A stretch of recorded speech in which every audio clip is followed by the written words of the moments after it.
You want to see Collateral Beauty? Collateral Beauty. Will Smith is back, people. Yeah, welcome to Collider Nightmares. Collider Nightmares. Oh, David Frankel. Hey, he's directed shit that I've seen. And Keira Knightley and Kate Winslet are in this too. Really? It's a combination, yeah. Two wonderfully talented British chicks. Who do you think British is hotter? actresses. Compare, leave it in the comments below. And Edward Norton too. All right. Helen Michael Mirren. Pena. Oh, I love Michael Pena. What is this movie? Haven't heard of this. You just keep getting me more and more excited the more you say stuff about it.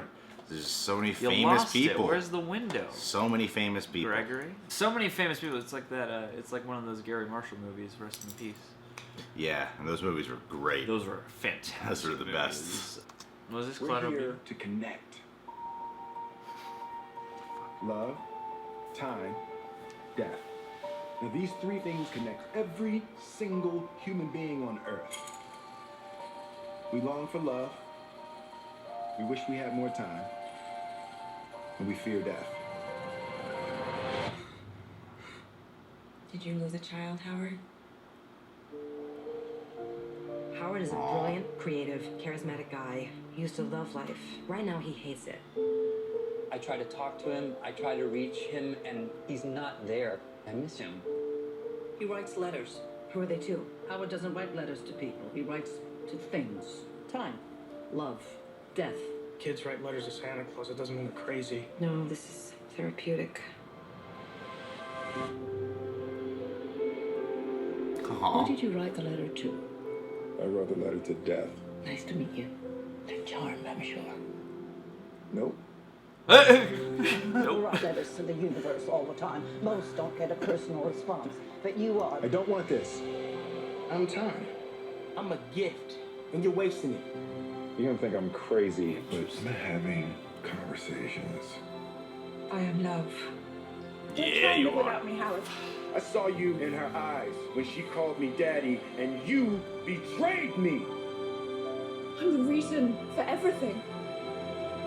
If you can accept that, then maybe you get to live again.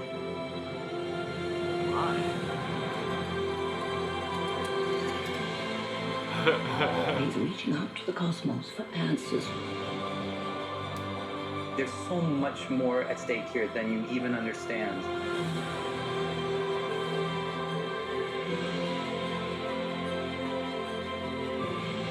And Helen Mirren.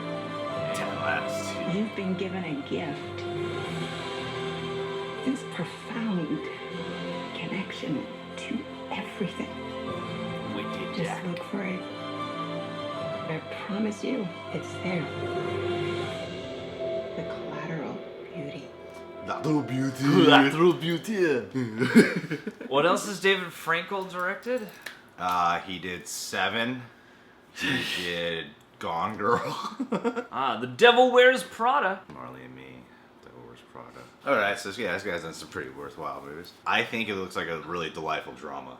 It looks like a good time. Of course, people are going to be thinking of films like Scrooge, the stories of Scrooge, you know, like past, present, future. I love that idea of talking with love, time, and death because those are like, I consider myself a guy who is fascinated with things like that and certain philosophical discussions such as that. It is a cool idea to be like that's an opportunity that if you plug yourself into it, you're like, I could really use that. I would be very curious to think about that. And I like stories when they talk with like the physical embodiment of like an emotion or something like that, you know, some type of thing that's not considered to be a thing you could talk to, but then they make it a human type of form. Yeah, it's like an abstract fantasy in a slight way. It's you know, it's a little more abstract than your run of the mill, you know, sort of Oscar movie. If you really amped up all the emotions in something like Stranger Than Fiction, where it's like, you know, it's kind of a fantastical drama, but it's about like very human, you know, it's like it's about a guy dealing with depression and like confronting different, you know, aspects of life. I feel like with Love, Time, and Death, I mean, those three categories are a very reoccurring topic in life. I was just listening to a little bit of the audio of The Power today. That book is all about the law of love and the power of love and how everything comes down to love or the lack of love. I believe that. I believe like that's essentially what everything is and how we view things and what we do. It's either love or the lack of. That's the stuff that drives the momentum of life. And that's what gives us that we get what we want based off that concept. And we do everything to get back to the stuff that we love. And time is a reoccurring topic, and most people who I meet in terms of time management and feeling like we don't have enough time to do what we want to do, or we need more time. And it brings me back to a quote that I heard one of my favorite personal development speakers say. Rich people have 24 hours in a day. Poor people have 24 hours in a day. The difference that those two do is what they do in that time. Yeah. Something like that. It's how you use it. It's just about how you use your time. Yeah, I've also heard that same speaker say, life is the struggle to keep death at a respectable distance. Yeah. You know? Yeah, hey, that's a good way of putting it. I do think that when it comes to relating to the masses, yeah, well, this is it. Love, time, and death. Huge metaphysical tenets that you could point to for a succinct movie like this. Like, there are other concerns, but like love, death, and time are like three very broad life things. Yeah, and I feel like they're going to explore them in an interesting fashion.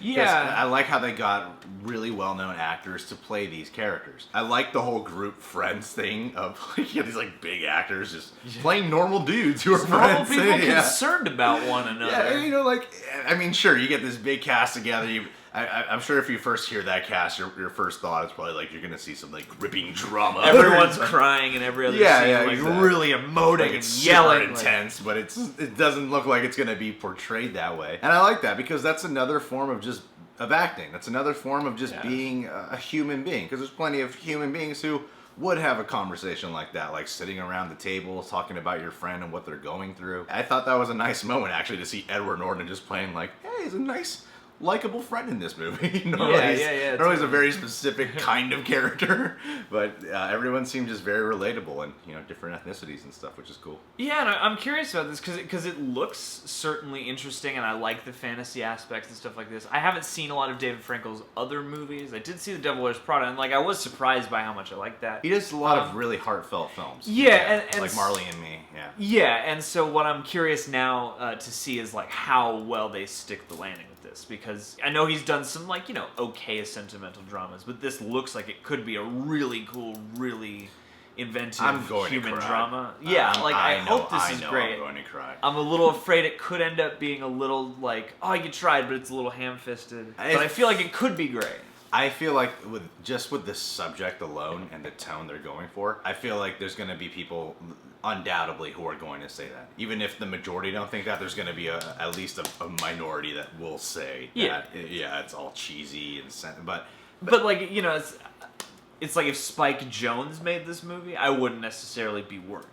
Yeah. Because it is fantastical and strange, but there's certain people who you can count on to deliver more than just a swelling heart movie. I feel like it's a little bit more grounded, because I feel like if Spike Jonze did this, it would have gone more fantastical. Yeah. Hey, but the same words. Yeah, totally. Yeah, the kind of fantasy is not. It is something I associate more with Spike Jonze, I guess. I like Will Smith in these depressing kind of roles. I think of not just I Am Legend, but even that movie 7 Pounds. See, I thought about 7 Pounds, and then I thought about this, and I was like, okay, it almost seems like they're going, okay, Will Smith can really act, and we can really do a great human drama with him, but we're also gonna tone it down a little bit, maybe add a little humor. That's what's cool. It's because it's a nice mix of Will Smith's charm and charisma, but you could tell he's not forcing that in there. That this is he just seems like he's playing a regular dude, and I like seeing that. I just like seeing these character actors playing regular people. Playing regular folks. The different tones they showed,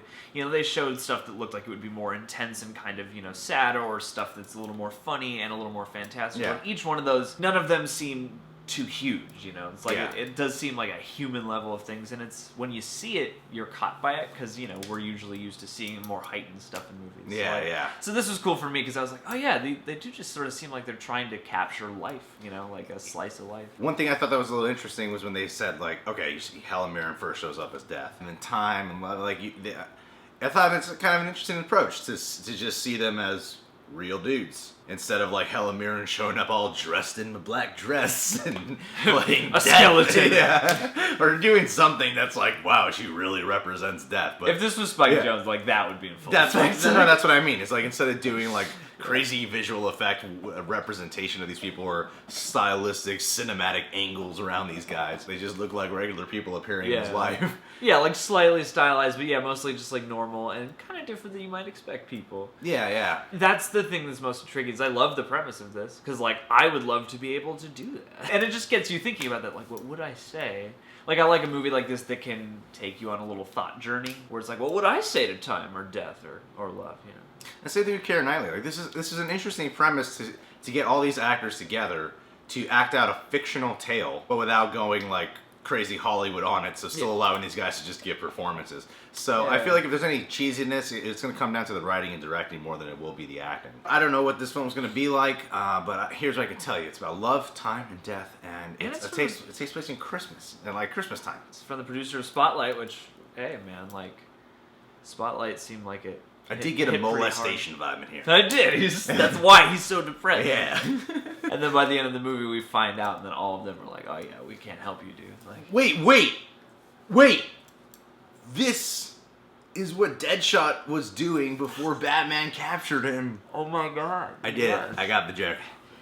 I made the joke. I got the joke in there. Oh, you did it! I thought you were never gonna make it. I was like, something's missing right now, and I can't figure out. And I realized I haven't delivered an original joke yet. Oh shit! And that's what the original joke was. Welcome to Earth.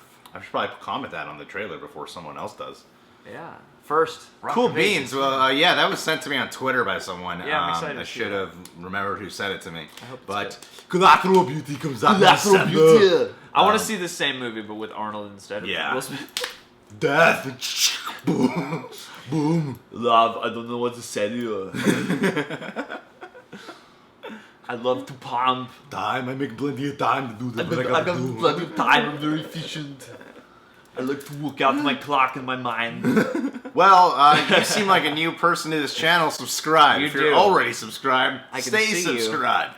John is on his Twitter handle, Instagram, Reasons to Jerry, social media manager, Facebook.com/Blumhouse, and The Real Rejects as well.